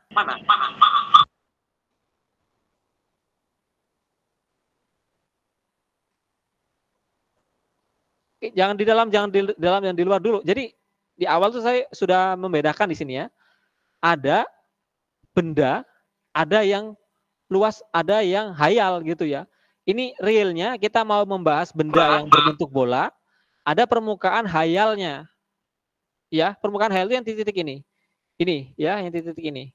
Sehingga itu dulu yang harus dibedakan, mana yang besaran yang refer to bendanya, mana yang refer ke permukaan hayalnya, ya. Nah, untuk kasus ini yang di sebelah kiri DA-nya, atau kalau sudah diintegralkan menjadi A, menjadi luas permukaan ini, maka ini adalah luas permukaan dari permukaan hayal yang kita buat. Maka kalau untuk kasus R kurang dari A, permukaan hayalnya yang mana? Yang biru ini. Untuk kasus R lebih dari A, permukaan hayalnya yang mana? Yang di luar nih, yang titik-titik ini. Sementara yang ada di ruas kanan, Q yang dilingkupi ini, kalau nantinya memang tidak semuanya dilingkupi, maka kita harus menggunakan rapat muatannya, dan rapat muatannya ini harus kaitannya dengan bendanya. Jadi yang sebelah kanan ini adalah berbicara tentang bendanya, yang di sebelah kiri berbicara tentang permukaan hayalnya. Selalu seperti itu. Paham ya? Nah, kita ke kasus ini sekarang. Tadi kita sayang. Nah, kasus ini ya. Ini bendanya yang warna oranye, yang biru ini adalah permukaan hayalnya yang kita buat-buat agar bisa menganalisis si medan listriknya. Paham ya? Maka yang A ini luas permukaan siapa? Luas permukaan apalah? Hayal. Berarti yang mana? Silinder biru. Sementara yang sebelah kanan, key yang dilingkupi atau key yang ada di dalam key in ini, itu adalah nanti kaitannya dengan bendanya. Paham ya? Kalau kalian semua paham ini, pasti nanti akan mudah menggunakan hukum Gauss. Sehingga ini yang di sebelah kiri, luas permukaan dari permukaan hayalnya. Apa rumus dari luas permukaan? Ini kan silinder ya. Silinder ada permukaan yang bentuknya lengkung seperti ini, ada permukaan yang tutup atas dan bawahnya. Yang mana yang ditembus oleh flux listriknya? Kalau bendanya seperti ini. Kalau dilihat dari atas seperti ini, maka permukaan yang lengkung seperti ini, yang atas dan yang bawah itu tidak ada kaitannya. Kecuali kalau nanti kalian menggambarnya berbeda. Nah, tapi kalau gambar seperti ini, maka luas permukaan dari selimut atau apa namanya ini, dari si silindernya. Apa rumus luas permukaan ini? Apa rumusnya? Ingat nggak rumus dari si permukaan silinder? 2πr dikalikan dengan L ya. 2πr dikalikan dengan L. 2πr itu adalah keliling lingkarannya, L-nya itu adalah panjang dari sisi dari kubus. Maka panjang kali kelilingnya atau 2πrl lah ya, udah dihafal saja kalau memang nggak mau menganalisis ya. 2πrl. Berarti ini adalah, saya tulis di sini adalah permukaan dari permukaan hayalnya. Sementara yang ada di sebelah kanan, kita mau mencari seberapa besar muatan yang dilingkupi oleh permukaan hayal ini. Nah, berarti yang titik-titik ini, berapa yang dilingkupinya? Yang kita tahu adalah bahwa batang ini memiliki muatan Q ya, dengan rapat muatannya adalah lambda. Nah, kita ingat bahwa kalau lambda itu berarti Q dibagi dengan L ya. Kalau rho itu Q dibagi dengan V. Kalau sigma itu Q dibagi dengan A. Nah, itu ya nanti tergantung dengan jenis bendanya. Ini berarti benda yang memanjang. Berarti dari sini Q-nya sama dengan lambda dikali L ya. Lambda L per epsilon 0. Nah, maka L-nya ini adalah sepanjang dari permukaan hayal yang kita buat. Yang ditembuskan nih hanya yang sepanjang L-nya saja. Ya. Jadi ini adalah total dari muatan yang dilingkupi oleh permukaan hayal Gauss-nya. Nah, setelah ini paham, ini ke sini sangat mudah, tinggal di L-nya saling meniadakan ya, kemudian 2πr epsilon 0. Nah, kalau mau kita pakai K ya tinggal dimasukkan saja bahwa K 1/4pi epsilon 0. Jadi dikali 2 ya, biar sama 2/4 ya, 1/2 ya. Jadi 2K lambda per R. Oke, paham ya? Nah, ini adalah medan listrik yang berada di sekitar kawat lurus. Jadi besarnya tergantung dengan seberapa jauh titik itu dari si jarak R ini. Kalau semakin jauh ke sini ya semakin kecil berarti ya, semakin kecil. Oke ya. Sampai sini paham ya? Ada yang tidak paham? Ada yang tidak paham? Saya rasa kalau kalian punya logika yang standar tuh sudah nggak ada alasan lagi untuk tidak paham ya. Kecuali yang memang sudah menutup otaknya, itu sudah nggak mau nerima ilmu gitu. Nah itu ya susah. Tapi namanya belajar, kalian tuh harus mengkosongkan gelas dan siap untuk diisi. Dengan membukanya, kalau ditutup mau ditumpahin ilmu sebanyak apapun, ya nggak akan masuk. Oke, permukaan, sekarang contoh kelima. Permukaan datar bermuatan dengan rapat muatan homogen sigma. Ya ini sigma bacanya ya. Nah jadi yang oranye, kembali lagi, yang oranye ini adalah suatu benda yang bermuatan. Sementara yang warna biru ini adalah permukaan hayal yang kita buat-buat. Nah, jadi kita sedang menganalisis ini. Misalkan ada suatu lempengan. Ini lempengan dikasih muatan. Bagaimana medan listrik di sini dan di sininya gitu ya. Nah, untuk tahu medan listrik di sini dan di sininya, kita buat permukaan hayal si Gauss ini, permukaan hayal ini. Yang di Google Meet aman ya? Bisa mengikuti? Halo? Bisa, Pak. Bisa ya. Ingat ya, tidak ada namanya kuliah 2 minggu sekali. Kuliahnya setiap pekan. Jadi kalian online harus mengikuti dengan maksimal juga.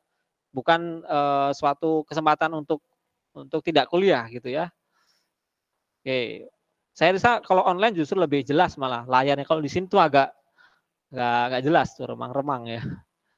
Oke, kasusnya seperti ini. Ini muatannya ini. Nah, berarti masukkan hukum Gauss, hukumnya nggak pernah berubah rumusnya. Sama dengan Q yang dilingkupi per epsilon 0. Jadi ini dihafal kalau mau ya. Tapi sangat mudah untuk dihafal. Tapi yang lebih penting dari itu adalah memahaminya. Oke.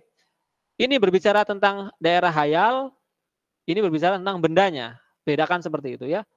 Maka E-nya selalu di sini E. Nah, ini agak spesial kasusnya ya. Karena ini integralnya integral tertutup dikalikan dengan dA-nya. Kita tahu bahwa muatan yang berbentuk lempengan seperti itu, dia memiliki medan listrik karena dia positif muatannya ya. Di sini contohnya positif, maka dia akan memiliki medan listrik yang arahnya ke kanan dan ke kiri kan? Ya kan? Ke kanan dan ke kiri. Nah, di sini digambarkan oleh gambar E yang oranye yang arahnya ke kanan dan E oranye yang arahnya ke kiri. Nah, kedua medan listrik ini memiliki flux listrik yang menembus permukaan yang kita buat. Kita buat permukaan berbentuk silinder. Ya, berbentuk silinder. Nah, sekarang yang ditembus tuh siapanya? Tutup dari silindernya kan? Tutup yang di sebelah kanan dan tutup yang di sebelah kiri. Ya. Nah, maka luas dari permukaan yang ditembus itu adalah ini. Nah, sama ini. Oke ya.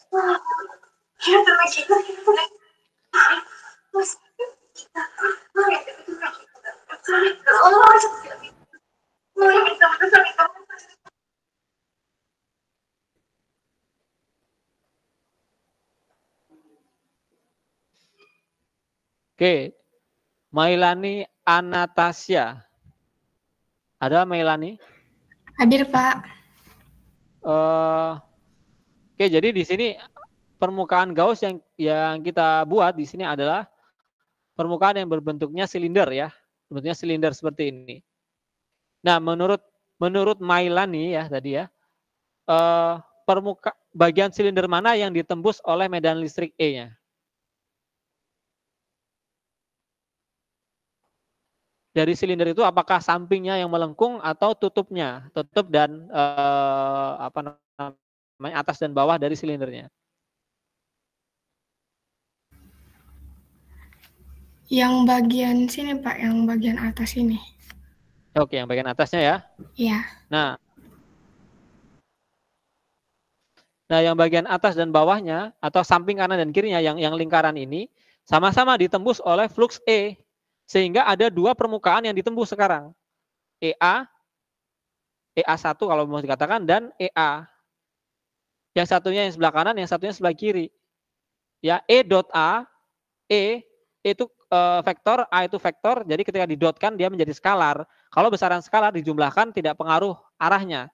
Ya, sehingga ini EA. Nah, kemudian Q-nya, Q yang dilingkupi oleh permukaan ini itu sebesar apa? Q yang dilingkupinya. Sebesar, ingat di situ ada sigma adalah Q per A ya. Maka Q-nya adalah sigma dikalikan dengan A. A yang mana? A yang di sini nih ya, di tengah sini berarti. Oke. Ini adalah muatan yang dilingkupi oleh permukaan yang kita buat.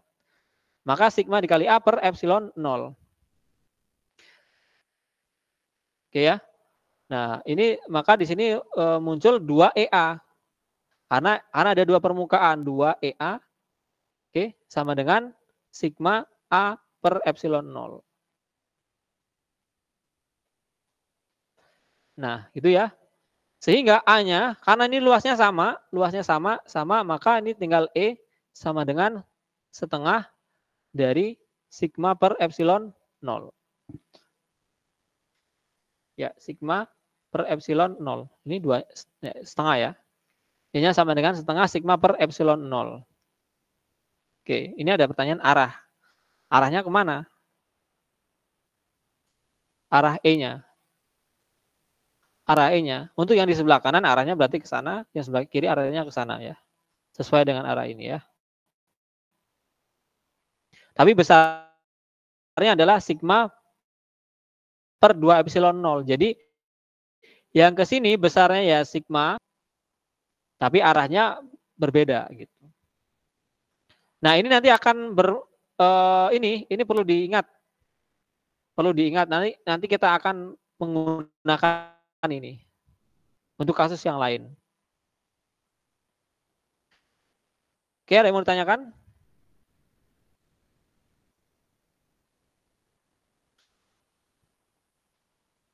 Ya, sambil kalian coba-coba mereview ulang apa yang kalian pahami, ada yang apa yang masih tersisa ya, belum jelas. Silakan dipikir-pikir lagi, kalau mau ditanyakan, ditanyakan. Zaki Albana ada?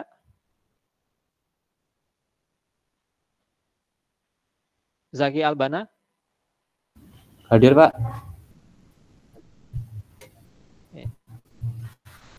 Wahyu Muhkrodi. Hadir, Pak. Ramadan Hensa Putra.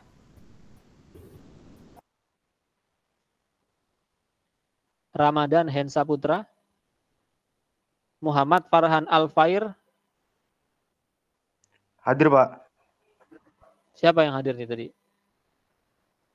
Farhan, Pak. Muhammad Farhan Al-Fair ya? Farhan. Iya, Pak.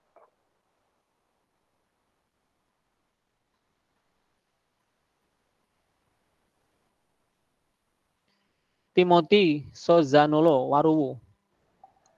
Hadir, Pak. Irsyad Nofrita Dawolo.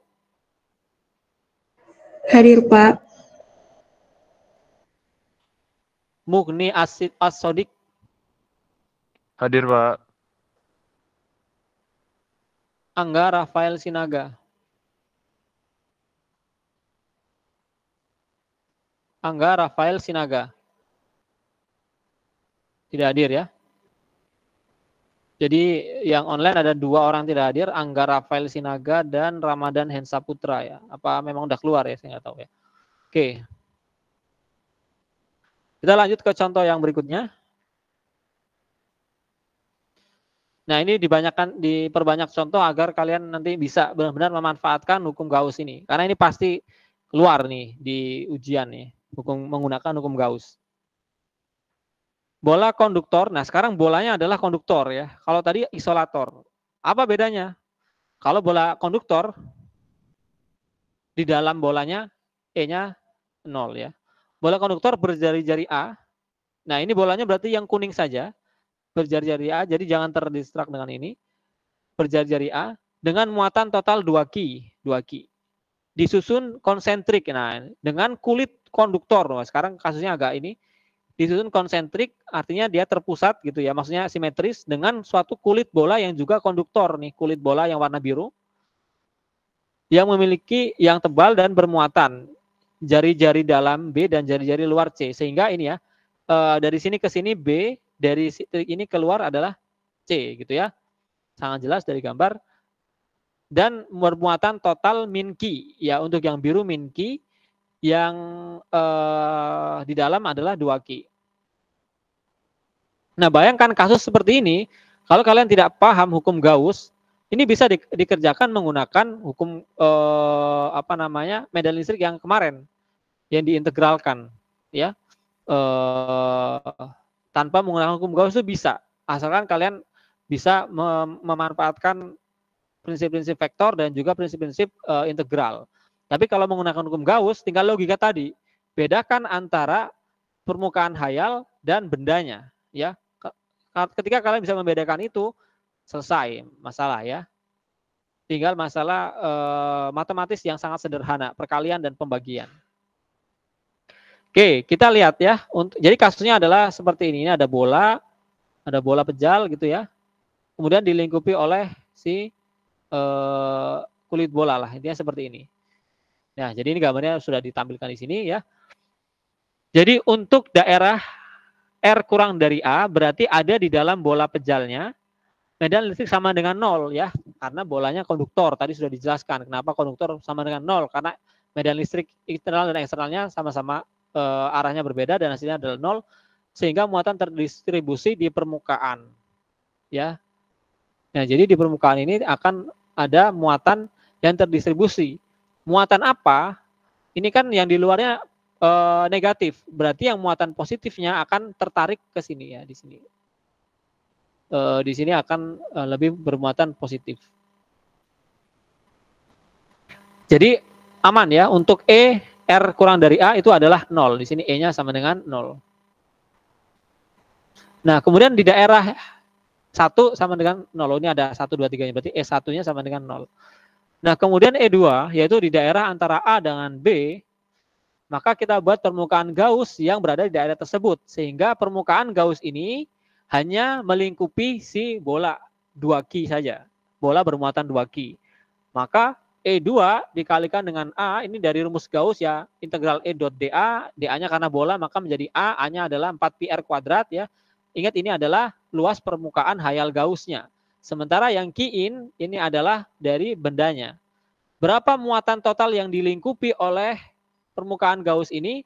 Totalnya adalah 2Q, ya sudah berarti Q-in-nya adalah semua 2Q terlingkupi. Sehingga tinggal E2-nya sama dengan 2Q per epsilon 0 4πr kuadratnya ini dikali silang ke bawah. Maka hasilnya adalah 2K per R kuadrat. Ini untuk daerah A lebih besar dari A kurang dari B. Jadi daerah di sekitar sini. E-nya adalah ini 2K per R kuadrat. Kemudian untuk daerah B, C ya, antara B ke C berarti di daerah 3, di daerah yang biru ini, yang mana daerah 3 itu adalah dia bolanya juga konduktor, berarti E-nya juga 0, berarti E3-nya adalah 0 karena benda itu adalah konduktor. Kenapa sih dia 0 nih kalau mau saya gambarkan lebih jelasnya? Ya, karena saling meniadakan saja ya. Kemudian yang terakhir R lebih dari C atau di luar dari kulit bola. Maka total muatan yang dilingkupi permukaan Gauss adalah Q. Nah, ini nih. Ada tanda tanya 3. Untuk E4-nya. Kita lihat gambarnya biar lebih jelas. Ini E4-nya. E4 di sini ya. E4 dari A-nya adalah 4πr kuadrat. Berarti misalkan kita buat permukaan di luar bola ini. Kemudian berapa Q yang dilingkupinya per epsilon 0. Berapa totalnya yang dilingkupi berapa? 2Q dikurangi Q ya per epsilon 0. Jadi total yang dilingkupi adalah Q per epsilon 0. Nah, A-nya adalah sama dengan yang tadi 4πr kuadrat.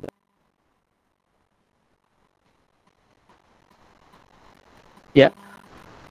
Ya, ini kalau dituliskan di sini maka ini menjadi E dari 4πr kuadrat sama dengan 2Q min Q per epsilon 0.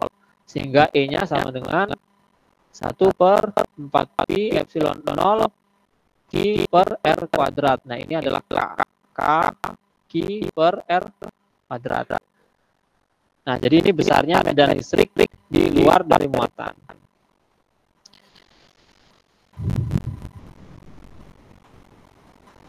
Nah, ini plot bagaimana besarnya medan listrik di daerah yang R-nya berbeda-beda. Di awal di R sama dengan 0 itu medan listriknya 0, kemudian 0 sampai dengan permukaan A di sini. Jadi di sini sampai di sini itu 0. Tiba-tiba di permukaan A dia melonjak medan listriknya besar adalah 2K per R kuadrat. Kemudian turun secara kuadratik di sini turun. Kemudian tiba-tiba di perbatasan di sini dia 0 lagi karena ini adalah bendanya konduktor, maka ini 0 lagi.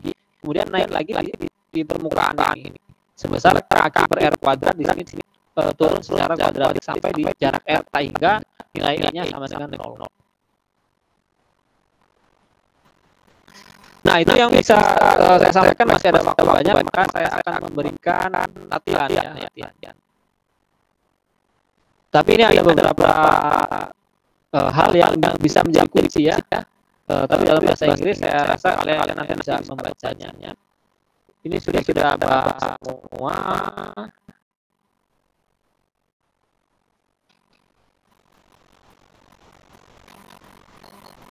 Ya.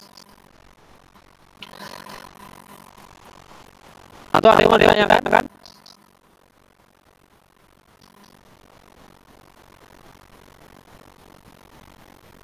Ada yang mau ditanyakan?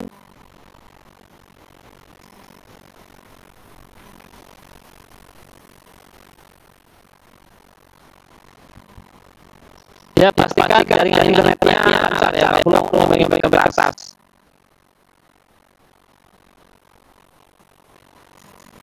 Ya boleh coret-coretan ya. Tadi saya nggak menerima coretannya. Saya cuma lihat tadi dari hasil jawaban menggunakan kuis ya.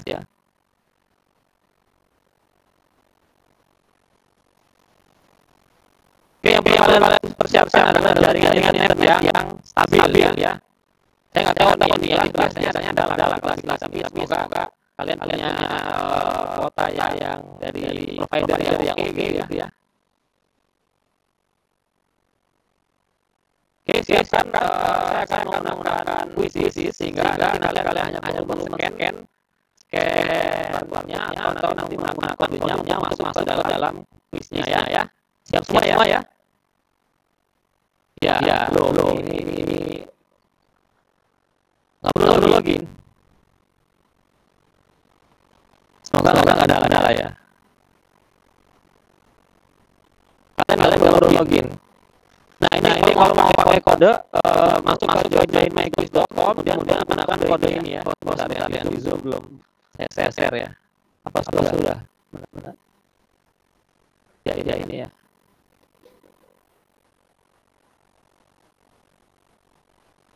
Nah ini adalah nilai keaktifan ya. Di awal jadi bukan nilai kuis yang masuk komponen kuis, tapi ini masuknya nilai keaktifan ya.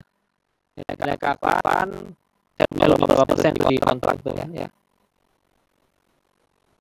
Jadi yang terpenting adalah kalian ikut. Jangan khawatir masalah nilainya, jangan khawatir. Kalau misalkan bagus ya itu berarti keaktifannya tinggi. Tapi itu bukan nilai kuis, ini adalah nilai keaktifan, sekali lagi saya ingatkan. Oke, yang di Google Docs sudah bisa. Oh ya, ini mohon maaf saya ini kan untuk namanya jangan namanya adalah gunakan NIM kalian ya. NIM. Jadi gunakan NIM. Jadi yang terpenting adalah NIM ya, karena itu nanti datanya biar yang saya sinkronkan dengan data dari akad. Oke, jadi gunakan NIM ya.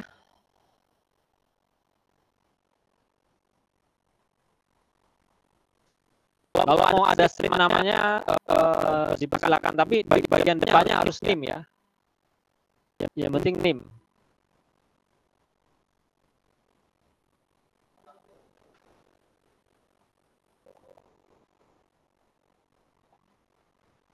Saya beri waktu 5 menit mungkin untuk join karena mungkin banyak di sini ya. Kodenya adalah 817747.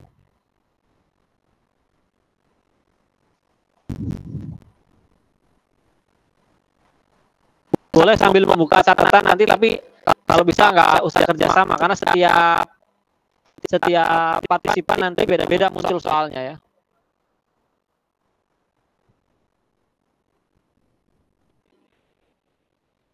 Pakai wifi atau pakai provider? Oh, kalau wifi-nya enggak ini ya. Wifi biasanya agak ya. Pakai kuota temannya lah kalau ini. Apa? NIM aja. Kalau mau ditambah nama boleh, tapi depannya harus NIM dulu. Kalau yang depannya tidak NIM, kemungkinan nanti datanya nggak masuk di nilai keaktifan karena saya masukin nilainya otomatis ya. Jadi kalau harus satu persatu terlalu banyak. Jadi resikonya kalau kalian salah memasukkan NIM, ya resikonya ke kalian sendiri ya.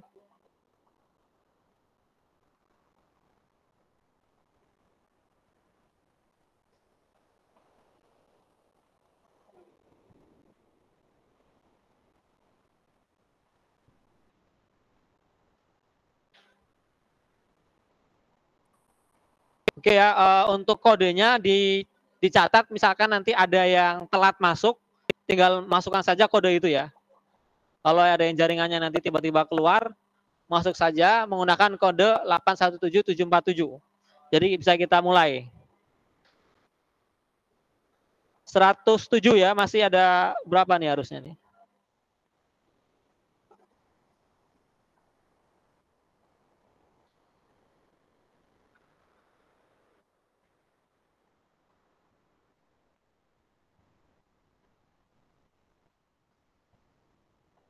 Harusnya ada 140-an ya. Oke, sudah siap atau masih ada yang terkendala? Belum ya? Ya, silakan dicatat kodenya ya, kodenya terutama. Nanti bisa join lagi kalau terlempar.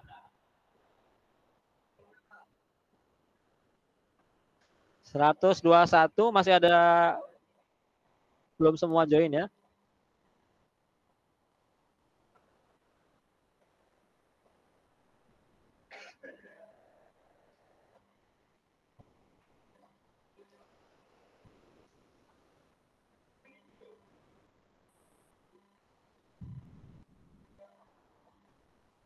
Oh ya, siap ya. Ya kalau belum ditunggu sampai kapan ini? Nanti silakan bisa joinnya bisa nyusul ya. Oke, saya mulai. Yang di Google Meet aman ya, bisa dimulai ya. Aman, Pak. Oke. Kalau yang di Google Meet biasanya malah lebih stabil jaringannya. Oke, saya mulai hitung mundur ya.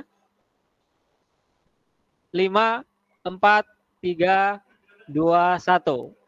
Itu masih ada yang menggunakan nama, nanti nilainya tidak masuk ya. Kalau yang masih menggunakan nama, tolong bisa ganti menggunakan NIM ya.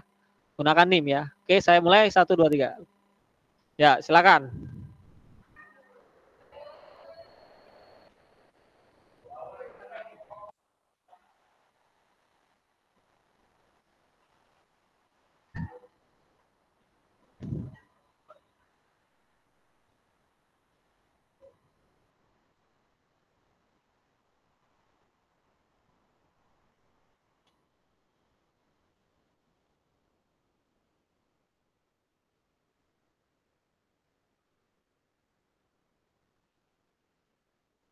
Jelas ya.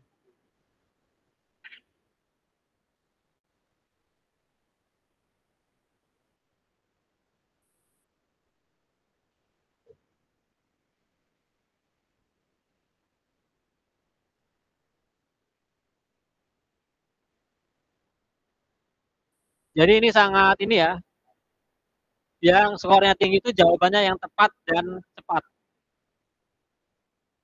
Kenapa ngelak? Ya, nak, coba aja dulu.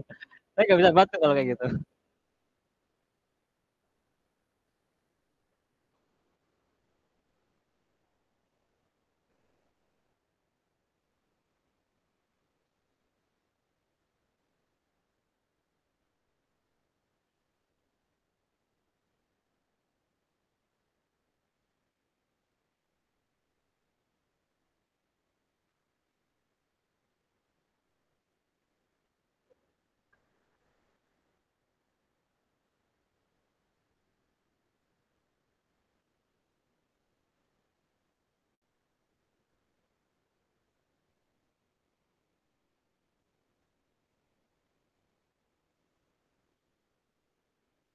Masih lebih banyak salahnya nih jawabnya ini. 44% ya benernya.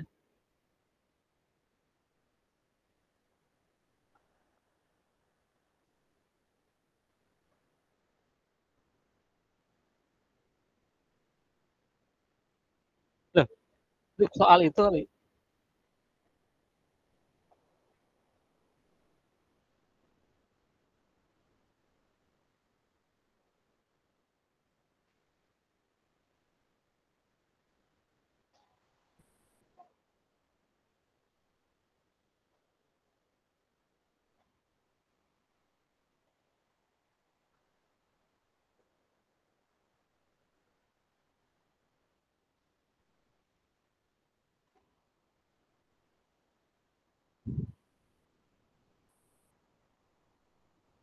Oh, kita tambahin ini huruf biar dia mungkin bisa ya.